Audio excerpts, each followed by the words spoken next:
buenos días, mi nombre es Samuel Cardona y hoy aprenderemos cultura básica.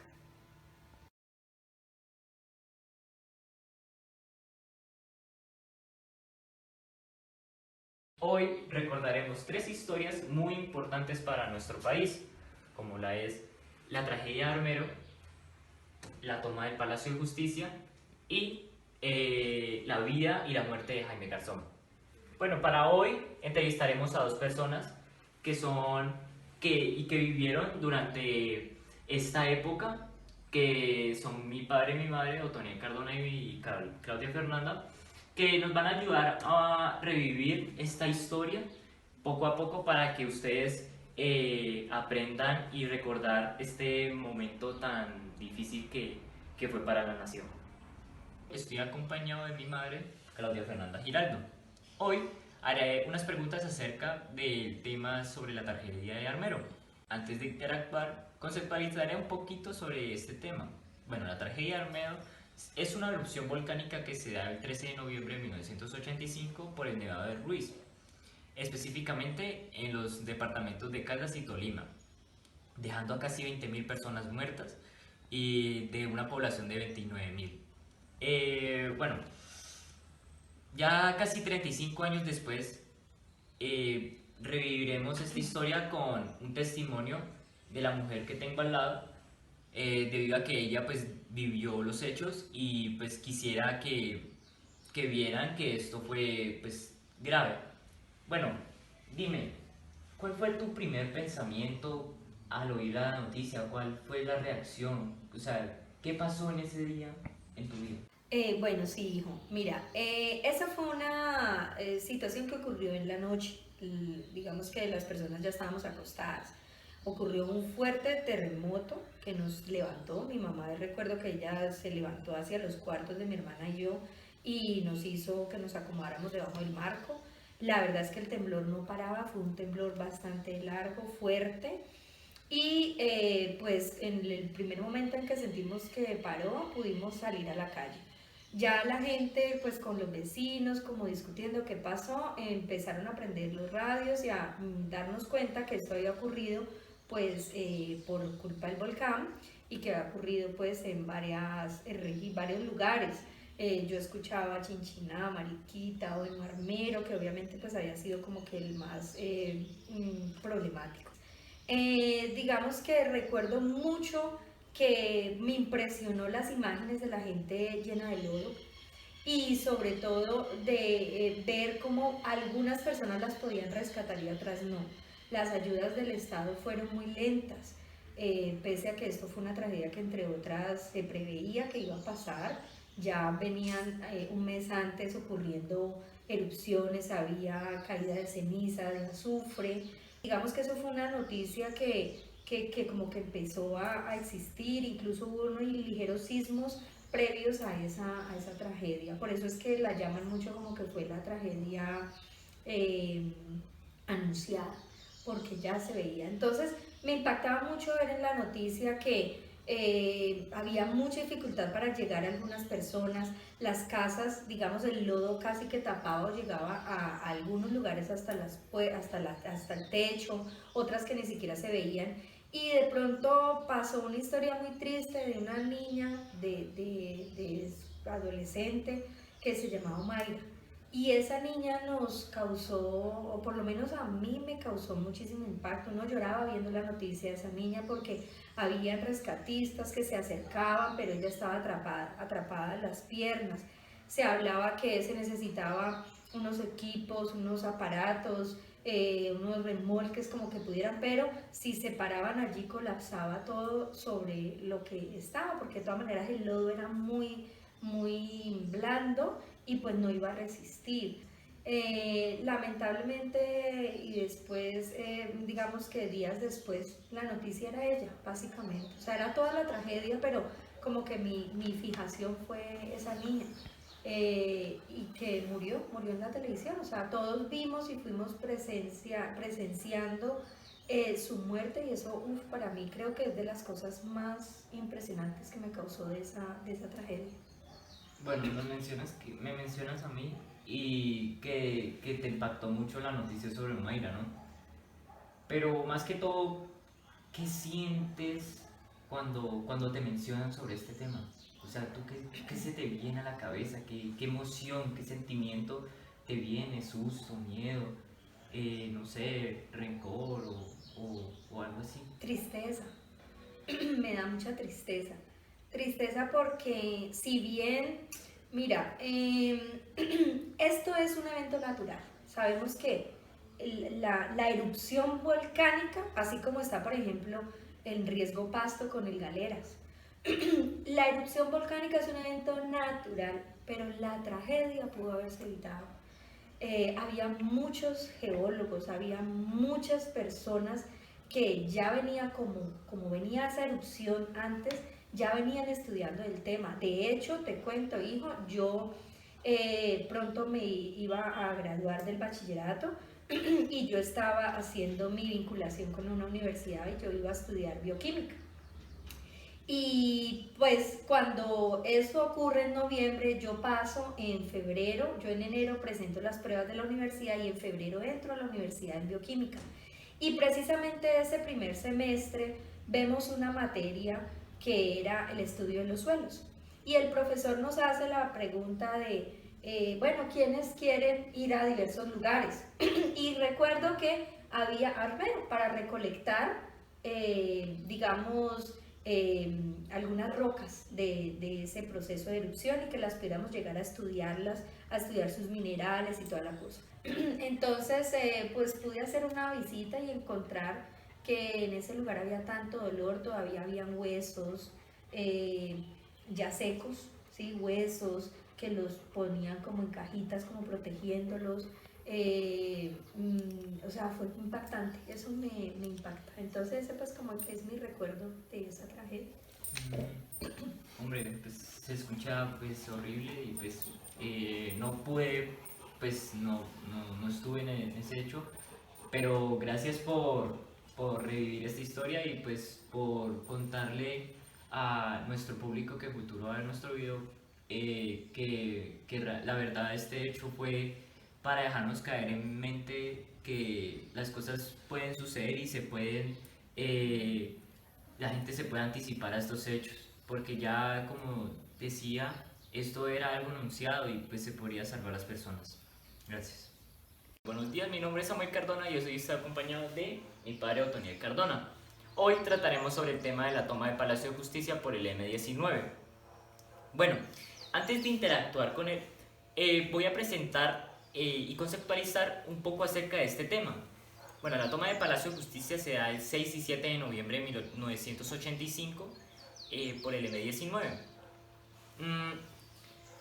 Este hecho, pues, toma precedentes en el Palacio, sencillamente porque el M-19 va a secuestrar a más de 300 rehenes, entre ellos unos magistrados muy importantes para la ley de la extradición de algunos narcotraficantes.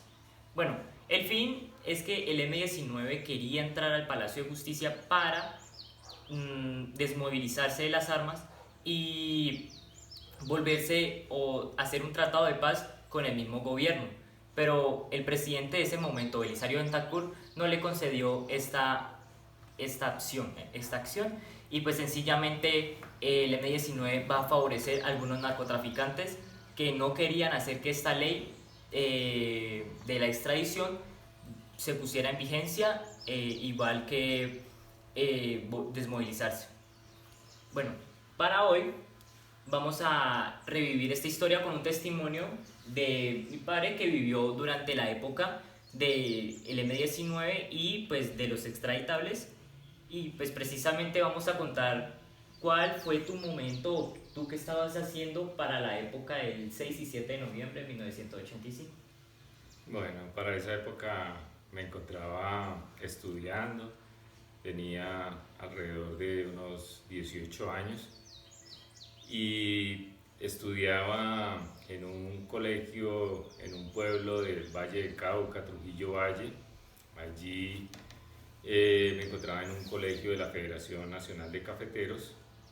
Entonces, precisamente para esa época yo escuchaba mucho el tema de la guerrilla, el M-19, pues los medios siempre han estado al tanto de todas esas situaciones, de las pretensiones que tenían pues como grupo insurgente o grupo armado, de desmovilizarse, toda la serie de tomas que venían haciendo a embajadas, amenazando a un lado y al otro, pues eso era de cierta manera un poquito, o nos generaba como cierta intranquilidad, a pesar de estar pues tan joven, sentía que había como esa intranquilidad, esa zozobra, que esos grupos cuando están al margen de la ley siembran en un territorio como el nuestro.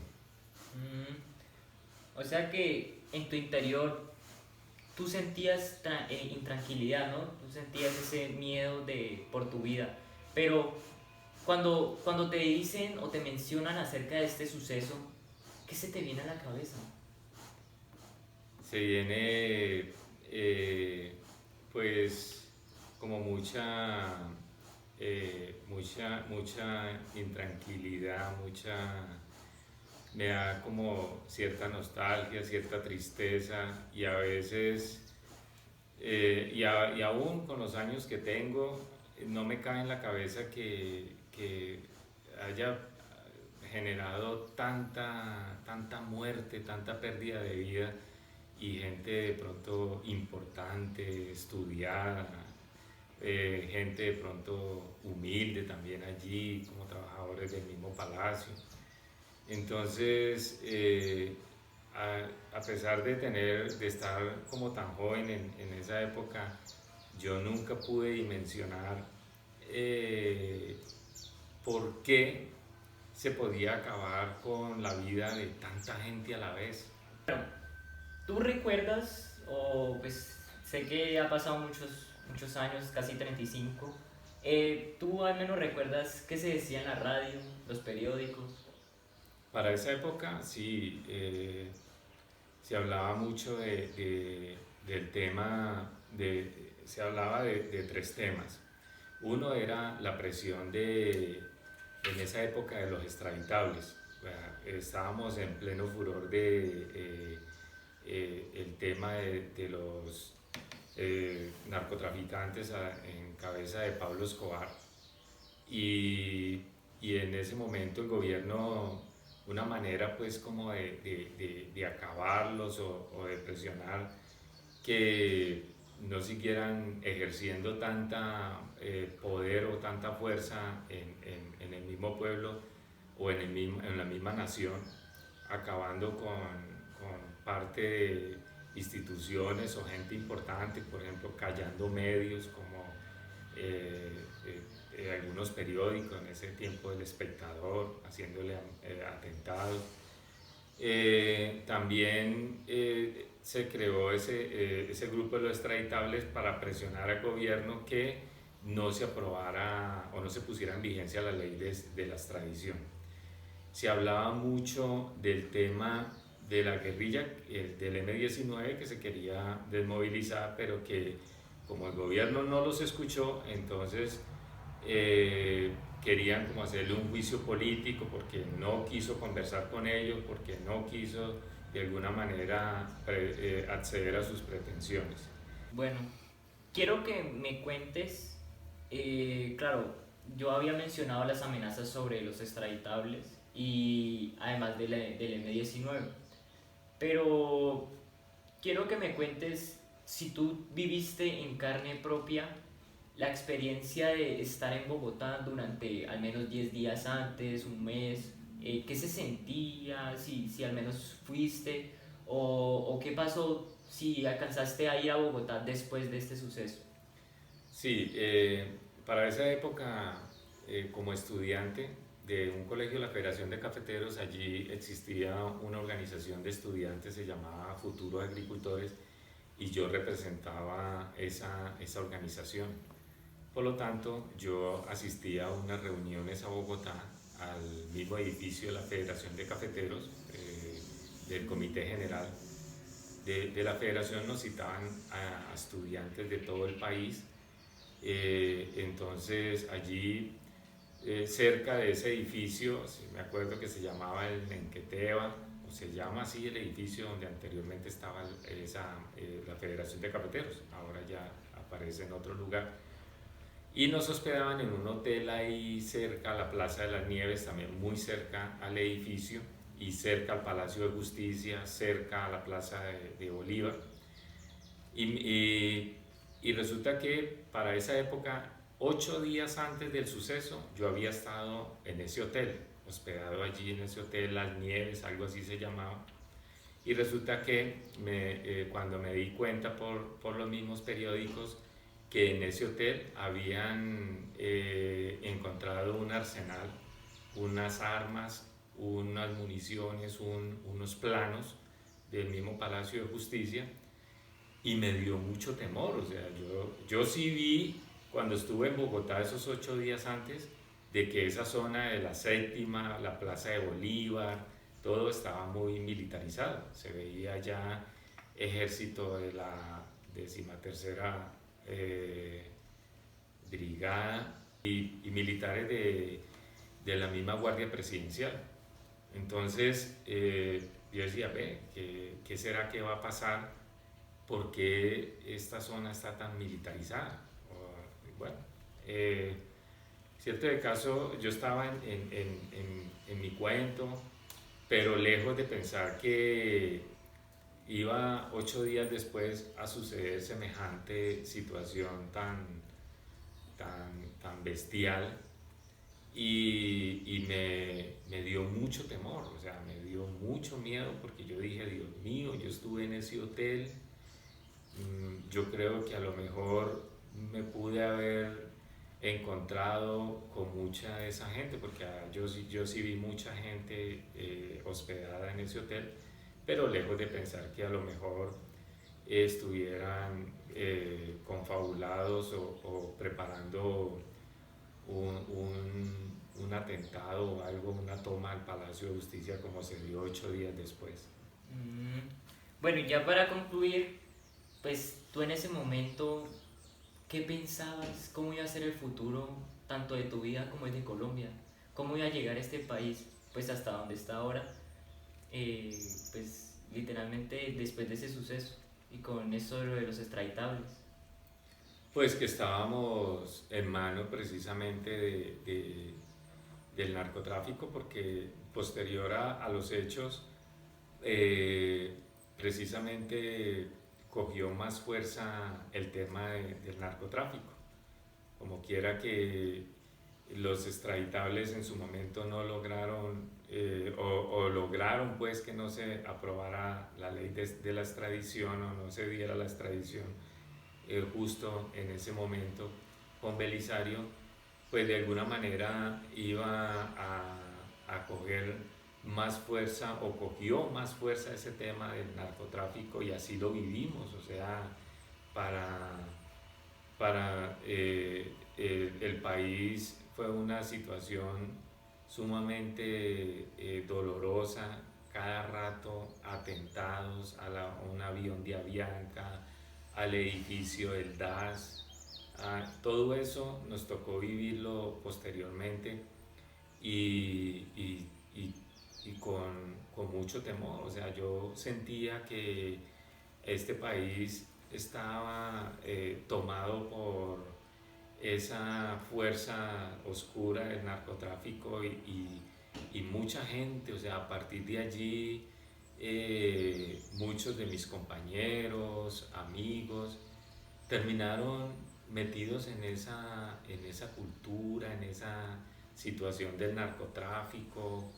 Eso llegó a mi pueblo, aparecieron muchos compañeritos, amigos, de un momento a otro envueltos en situaciones de narcotráfico como traquetos, en cocinas, etcétera. Entonces yo dije, increíble que mi futuro vaya a ser esto, o sea, terminar en una cocina del narcotráfico, o terminar, qué sé yo, haciéndole mandados al narcotráfico, como qué, ¿no? Yo, la verdad, me concentré mucho en mis proyectos de seguir estudiando, de salir del pueblo.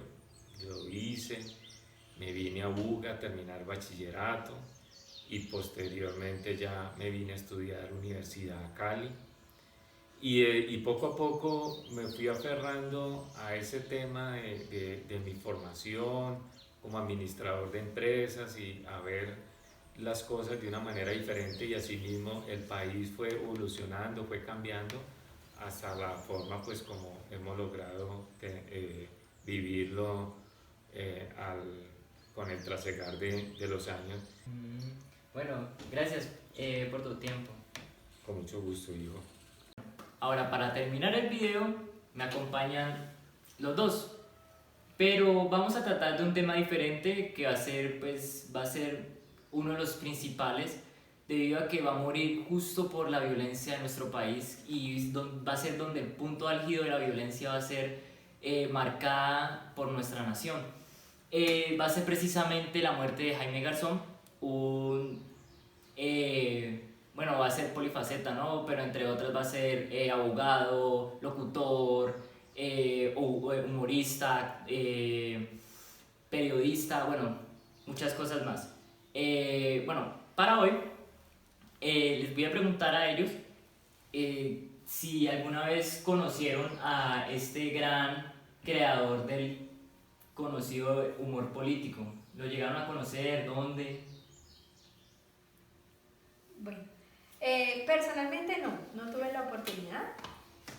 Leí sí mucho acerca de él, empecé a ser una de sus fans en los diversos programas que abrió y que dirigió. Entonces, pero personalmente no lo conocí. Yo tampoco tuve la oportunidad de conocerlo personalmente, pero sí pude disfrutar de muchos de sus programas de humor. De hecho, me parecía un gran genio, cómo hacía para hacer ese humor tan crítico y tan fuerte, o sea, tan sin filtro, que prácticamente sentía que se exponía mucho, o sea, se arriesgaba mucho porque tocaba puntos muy delicadísimos del acontecer político del momento.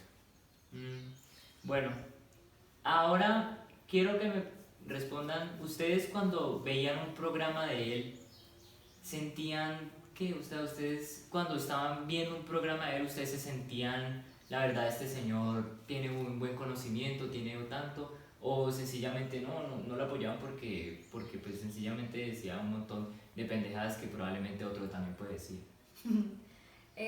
No, la verdad es que uno se sentía identificado en muchas cosas que a veces uno percibía, por ejemplo, la misma problemas sociales que habían, que uno los percibía, los veía, pero que no había cómo expresarlos, y pues verse uno reflejado en que él tenía el mismo pensamiento y podía decirlo en cámaras, sin filtro, sin tapujo, pues era una forma como que uno decir, sí, alguien lo hace.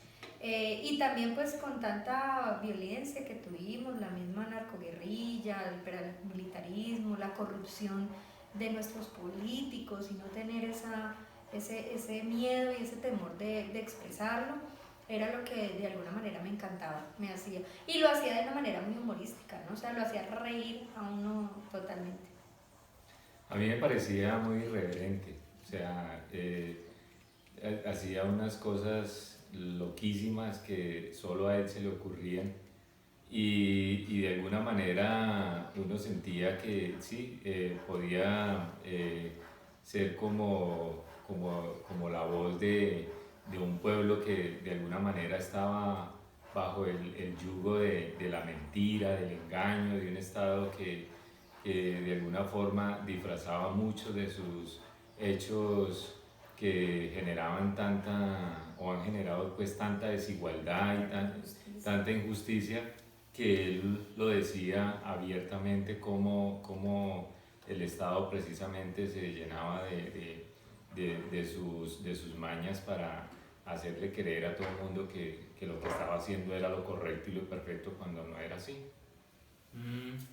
Bueno, ya para terminar, quisiera que me dijeran, pues cuando este señor murió en 1999, ¿ustedes qué sintieron? Claro, me cuentan los dos que que seguían su pensamiento como tal y les parecía atractivo porque era algo fuera de lo común. Y pues quiero que me cuenten cada uno pues qué pasaba en las calles, qué pasaba en los radios, qué pasaba en los periódicos y qué pasaba en sus propias mentes, porque morir a manos de sicarios es trágico, ¿no? Por la violencia que estaba marcada y que va a estar enmarcada todos estos años en nuestro país. ¿Qué sintió? Uy, yo me acuerdo que el día que murió lloré, la verdad, lloré porque era ese ídolo que teníamos para hacer la voz del pueblo y de alguna manera, aunque muchos, y pues ya se venía tejiendo desde antes, incluso en las mentes de uno decía, uy, este man se va a hacer matar, este man lo van a, o sea, ¿cómo es que dice eso? Pero era la forma que él tenía para ayudarle a un pueblo callado, un pueblo sometido que le daba miedo y él no lo tenía. Así que para mí fue muy triste porque se cayó un personaje que era brillante, que tenía mucho por hacer por el pueblo y que pudo haber llegado hasta ser presidente de nuestro país y probablemente haber sido mucho más honesto, más sensato en la dirección de un país que tanto necesita un mejor manejo, un mejor control.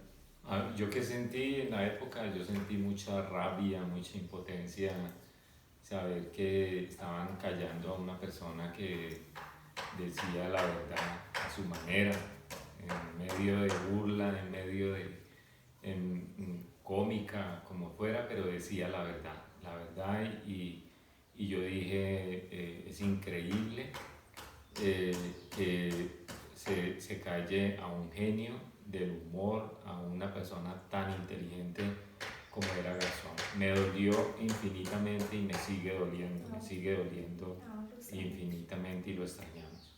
Bueno, muchas gracias por ver el video y espero que les haya gustado y que hayan aprendido muchas cosas. Gracias. Muchas gracias.